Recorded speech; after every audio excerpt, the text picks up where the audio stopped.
Ah, the coast, my favourite place to be. Today I'm in the mood for creating some long exposure seascape photography, and as I've arrived close to high tide and need to wait for it to recede, I thought I would take the opportunity to talk you through my easy process for creating different long exposure effects using ND filters. A little later we'll give some guidelines for shutter speed settings for each effect so you can quickly start creating. My thanks go out to Kent Faith for supplying the filters for this video. A link is in the description if you'd like to go and check them out.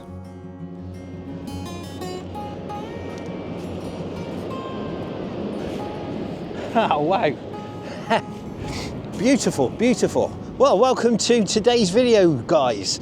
Today we're going to be going through what it takes to get that long exposure look in your photos. I've come down to the North Devon coast here at Woolacombe, and we got some nice crashing waves, so hopefully we'll be able to talk you through what it is that we want to achieve and how we go about doing it. So first, let's get into the why we want to do it. Hello, doggy. So why do we want to take long exposure photography? Why don't we just snap it all at the fastest speed that we possibly can, and that way we ensure that we're capturing everything within the scene? Well, we don't always want to capture everything within the scene. So say you're taking a photo of Big Ben. You're stood in the middle of a crowded London and you want to eradicate everyone from the scene because they're just blocking the first half of your image. Then if you set up a long exposure, you could go to 10 minutes. As long as those people don't stand still for 10 minutes, as they move through the scene, the light that's coming off the building will be more dominant than the light that's coming off the people for that brief moment, and will hit the sensor, and those people will become eradicated from your shot. So that's the first example of why we use it. Secondly, we actually sometimes want to capture motion within the shot. So you could be in the middle of the same urban environment, pointing towards the road that leads up to Big Ben, and twilight has just kicked in. So you've got a nice dark scene and you've got all these red glowing lights appearing within your shot. So if you leave your sensor exposed to the light for long enough, you're going to catch those lights as a streak that moves through your shot. Thirdly, if you're a landscape photographer like I am, then capturing motion is a great way to get that wonderful ethereal look to your images. That could be streaking clouds, capturing a spray splash over about 1/5 of a second that looks like it's a line as opposed to an individual dot of water.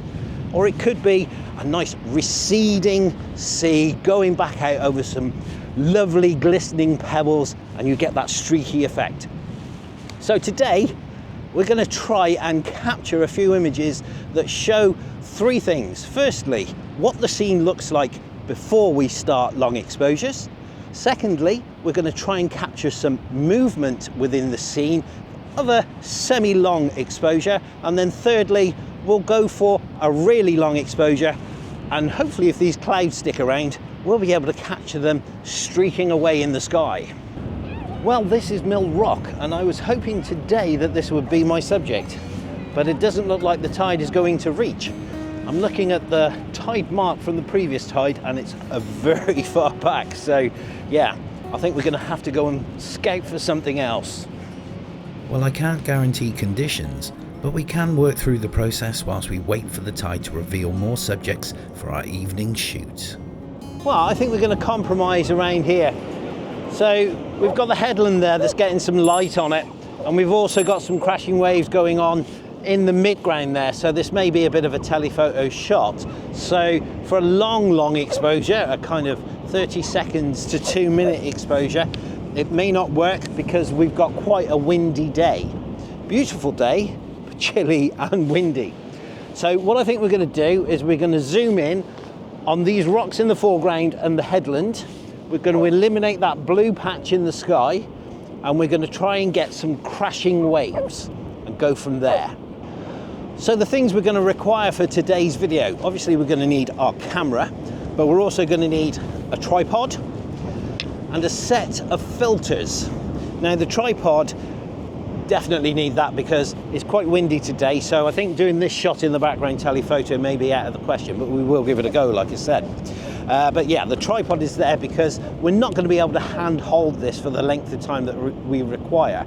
We may do for some of the faster shots. It does depend on your system. I can hold mine for about a quarter of a second, and if I'm in burst mode, I'll probably get 2 out of 5 that will come out sharp.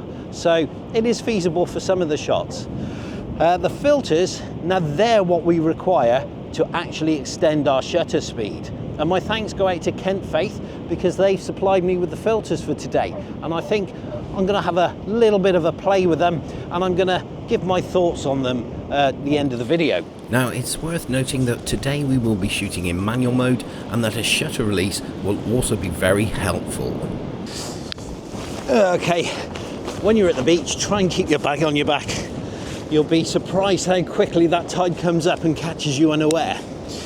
And if you're engrossed in what you're doing like I get, yeah, good chance it might get washed out to sea. Okay, I said that, and look at that. Rogue wave has come up, and now I'm stood in the sea. So, let's back up a little bit more, I think. Okay, right.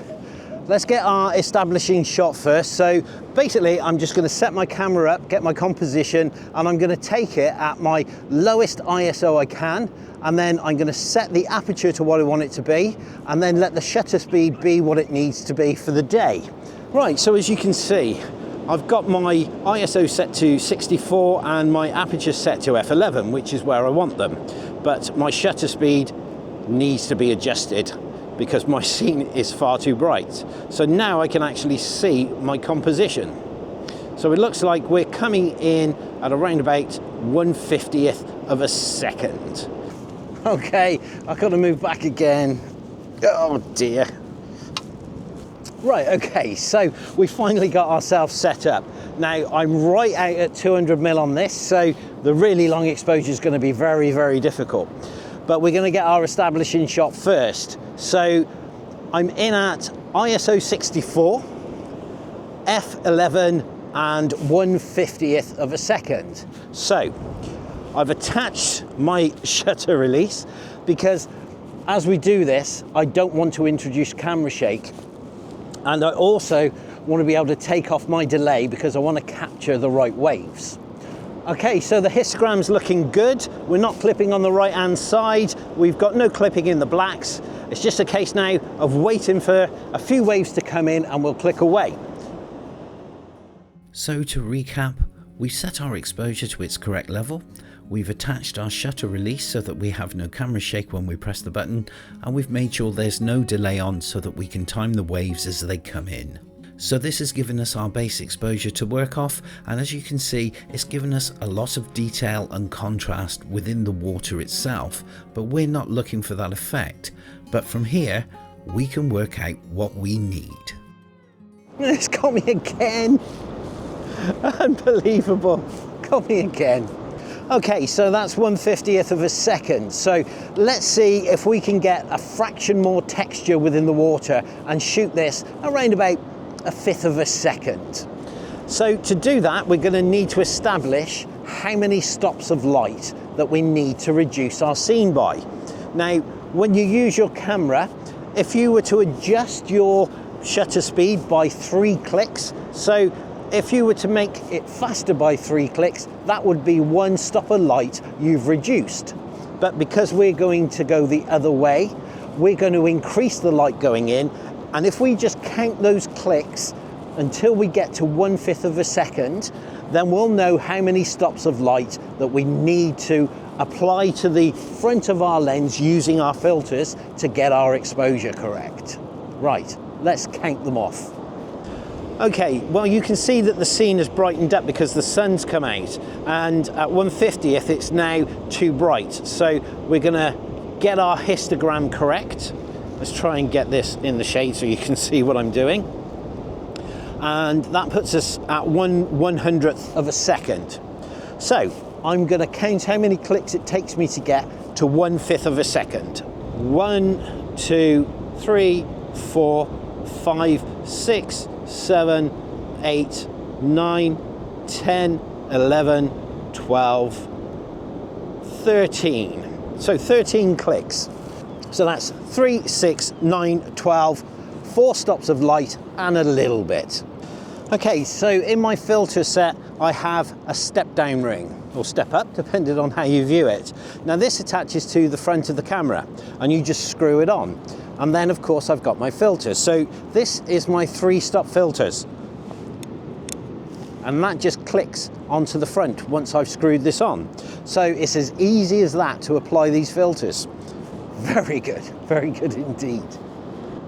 Okay, so that's a 3-stop filter applied, but I still need to find one more stop of light.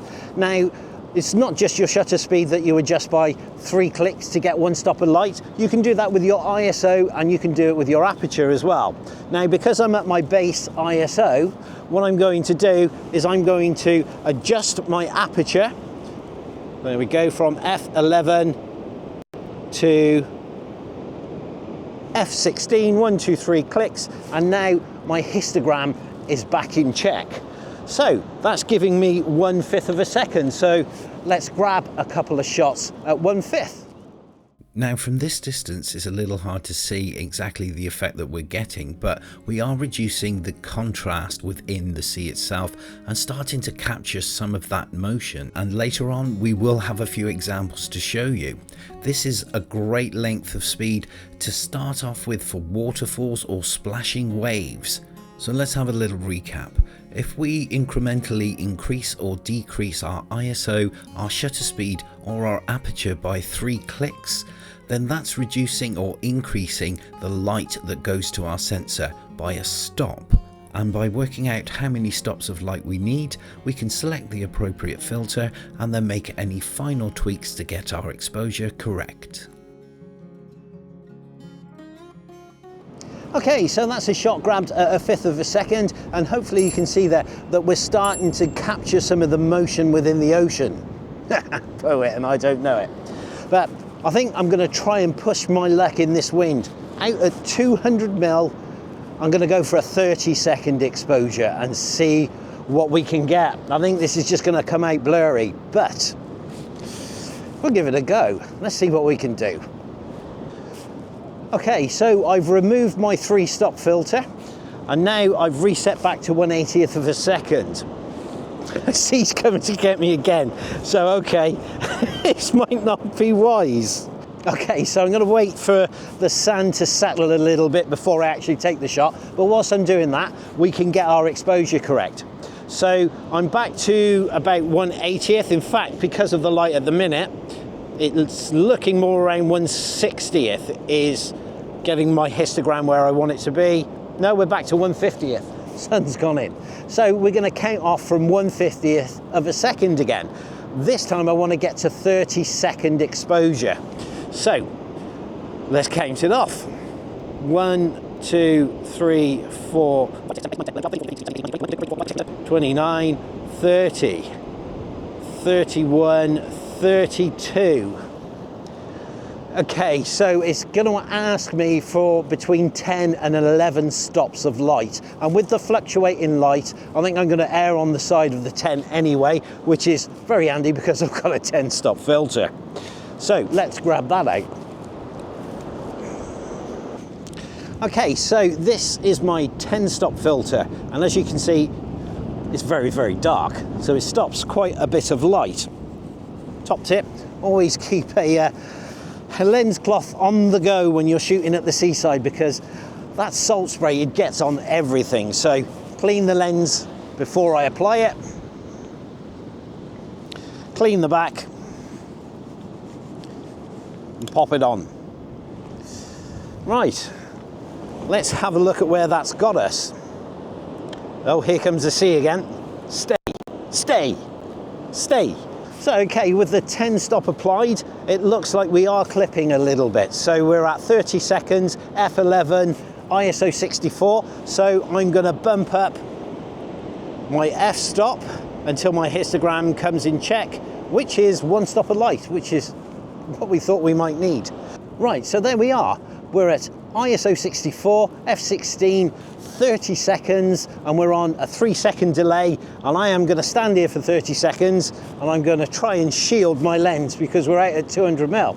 If this comes off, I'll be very happy, I'll be quite honest.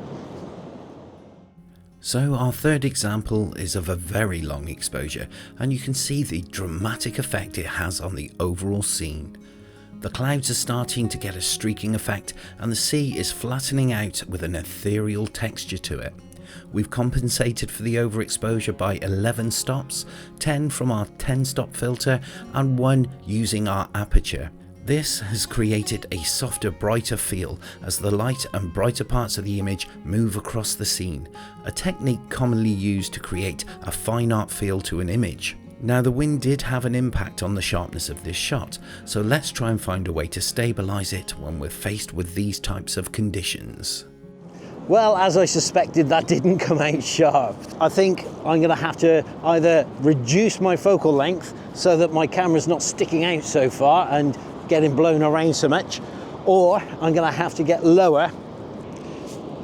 Okay, as you can see, the tide has come up and got me again as well, so we have moved back, but this time I've got the camera down real low. I've got the tripod virtually as low as it will go, because it will go to the floor with the way I've got it set up at the moment, but I've also rested my bag against it to give it a bit more stability, and I'm going to stand next to it and see how that works. Obviously it's changed my composition.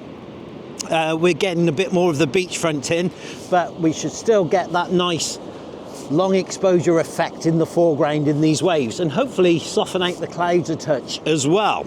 So let's give that a go. 30 seconds, f16, ISO 64, and the histogram's looking good. Fingers crossed. Well, thankfully that came out sharp, so that seems to have worked. Getting low and stabilising the tripod has helped in this scenario, so I think we're going to push our luck a bit here, and we're going to go for a 2-minute exposure. Okay, so we know 3 clicks on our camera's shutter speed is going to produce 1 stop of light. It's going to block 1 stop of light. But what it also does is it doubles your exposure time. So every time you apply 1 stop of light being reduced, that would take a 1-second exposure to a 2-second exposure, a 15-second exposure to a 30-second exposure. So with that knowledge in mind, we're going to try and get this to a 2-minute exposure. So we're currently at 30 seconds, f16 and ISO 64. So I can't play with my ISO anymore because that's my base ISO. My smallest filter is a 3-stop, so I'm going to apply that to the front, and that would take me to 30 seconds to 1 minute to 2 minutes to 4 minutes, but I don't want 4 minutes, I actually want 2. So what I'm going to do is I'm going to set my exposure to 2 minutes, but then I'm going to reduce from f16 down to 1, 2, 3, f11, and that has reintroduced 1 stop of light. So I've effectively changed my exposure by 2 stops of light, but I've applied the 3-stop. So on it goes. Our focus is already set. 2-minute exposure. Fingers crossed again. Now I did repeat the process again and create this establishing shot. And if we're to compare it to the 30-second shot we took, we can see that dramatic difference again. But I would like you to pay attention to these 2 areas in the shot. The amount of smoothness in the sea and the amount of texture in the sky detail. As the longer we leave the shutter open, the more extensive this effect becomes. So here is our 2-minute exposure, and you can see we've really smoothed the sea out now, and the detail that was in the sky has turned into more of a misty haze. So depending on the look you prefer, you can experiment with your own creative choices. Now, we can blend the shots together in post-production to achieve the best of both worlds, but that's the focus of my next video. So if that's of interest to you, hit that like and subscribe button to be sure that you're notified and you don't miss it. Well, I've managed to get a couple of shots, but it's starting to chuck it down with rain now. So, I think I'm going to cut tail back to the van and we'll go and finish this video off, I think. Right. Ah, the great British weather. You can't guarantee it. Fortunately, it did clear up about 45 minutes before sunset, so that gave me an opportunity to go and shoot some of these shots in earnest. Okay, so the van wasn't the call. I actually went into the pub and warmed up a bit. So let's go down to the beach again and see if we can actually put this into practice and see if we can get the last of these shots. The one with the sea withdrawing away. We're thinking somewhere between a second and 2 seconds. So we've covered the process for extending our shutter speeds using the Kent Faith filters. But if you're new to long exposures, here are some recommended shutter speeds to act as a start point for you. The speed of the water will have an effect on the times, so have a little play around these settings. To capture dynamic splashing motion in the waves, try 1/15 to 1/4 of a second. To capture a dreamy streaking effect in waterfalls, try 1/8 of a second to 1 second.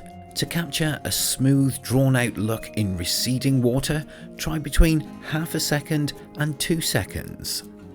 And to create streaking clouds or to smooth out the sea, try anywhere between 30 seconds and 4 minutes. These are not set in stone, so please have some fun with different speeds and get creative. You'll be able to find your own style and the effect that pleases you the most. Now, let's see if we can capture some streaking sea and some crashing waves. Right, okay, so I found a nice little section that every now and then is getting a wave coming in. Now we are competing against a receding tide, so I need to be quick with this because I've had 2 waves come up already and go across them, so I don't think it's going to be much longer until it's not reaching them. So I've got to get a quick composition together and then I've got to be patient and wait for the right moment.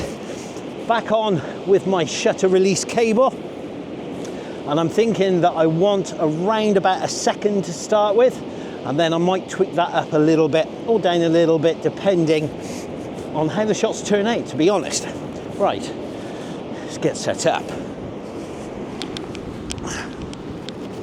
Okay, so to get my histogram correct on this shot, I've got 1/4 of a second, I've got f13 and ISO 64. So to go to 1 second, I want 6 clicks of my camera, so that's 2 stops of light. So I'm going to apply my stop filter, and it's still too dark. Now in this case, I don't want to lose my depth of field, so I'm going to increase my ISO by 1 stop. 1, 2, 3. In fact, I can go 1 more on that. 4. So that's ISO 160. But I think the wave's not coming back. Oh yeah, don't forget this. Well, it doesn't look like it's coming back, so I'm probably going to have to change my comp.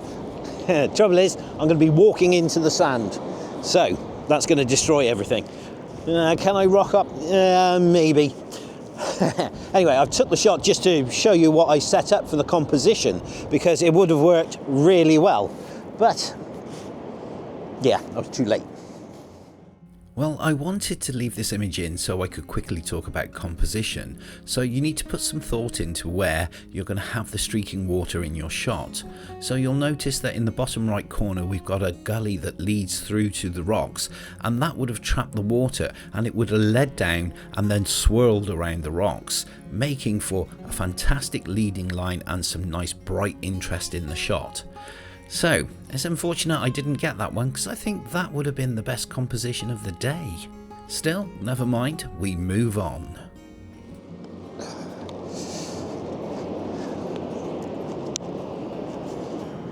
Okay, the tide's coming up to here, so let's see if we can find a bit that recedes out. Love these wet reflections, glorious in this softbox light. Okay, so this is actually working better as the tide's coming in. It must be very, very level here, or pretty much level, because as it recedes, it's taking an age to go out, and we're not getting much in the way of foam or white sea. So the white sea is coming in on the shot. So I'm taking it on that.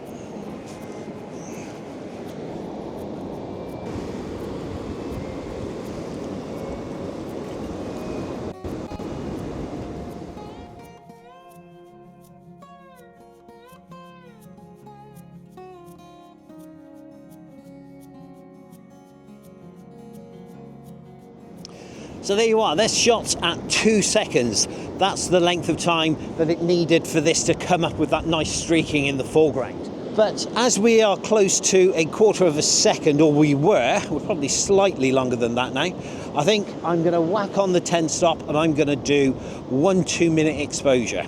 So there's another hack for you. If you like, you can remember these settings. So 1/8 of a second and 1/4 of a second. If you were to put your 10 stop on the 1/4 of a second, that will give you 4-minute exposure. If you put your 10 stop on the 1/8 of a second, it gives you a 2-minute exposure. There you go. There's a couple of settings to keep in the mind, and that way you know you've got something to default to. I think we're going to take a 2-minute exposure of this and see if it will create some streaking.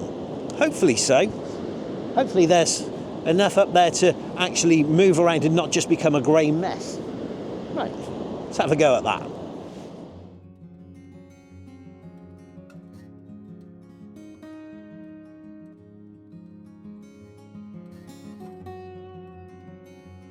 All right, well, I think that came out okay. So let's do one last shot. We've lost virtually all the light now. I'm getting a natural exposure at 1/8 of a second f10 of ISO 500. So I think we're going to go and try and take one more and try and get that nice spray effect that I was talking about earlier, but this time close up. Okay, so I've taken a little bit of respite from the sea on this rock, but my battery's going flat on my camera and it's also going flat on you guys, so I think this is going to be the last of it, particularly as I'm now shooting at ISO 1000 and f7.1.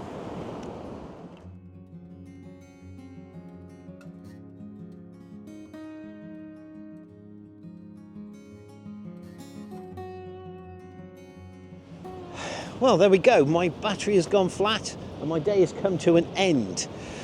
Thank you to K&F for sending me these filters. They seem to be really good, I'll be quite honest. I can't see any difference in the colours on the display at the moment, but I won't know that until I get back to post to see if there's any colour cast, but they attach really well. Step down ring screws on nice and easy. Yeah, I'm quite impressed with them, I'll be honest, and I love the case. The case is quite swanky. So, that's 4 different shutter speeds that we've played with today, I suppose. So we had our standard shutter speed, and that just gave us whatever the day gave us, and we got whatever texture we got in the sea. Then we tried to improve on that by going to, I think it was a 1/5 of a second, I believe, and to try and catch some motion within the sea itself, something a little bit more ethereal.